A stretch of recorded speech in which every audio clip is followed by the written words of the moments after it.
Hello everyone, this is Nanjing GS Machine Extrusion Equipment Corporate Limited. Previous video, I already told you we will make the twin screw extruder to produce the filament machine. Now, the machine is finished. Let's have a look. This is a 20mm twin screw extruder.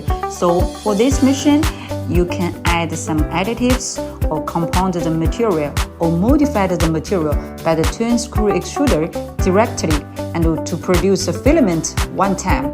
For this machine, we add the vacuum pump, screen exchanger, and the melt pump. The melt pump is to make sure the filament can be extrusion more stable. For this machine, before this, a lot of people worried about maybe the twin screw can't run the filament too stable. But from the video, I can improve that. The diameter and the tolerance is excellent and very stable. So don't worry about the function of this machine.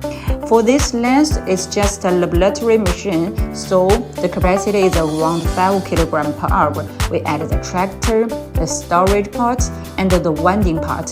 So if you have the laboratory room or if you want to test some samples by one machine, this machine is more suitable for you. And welcome, you can contact us if you need. See you!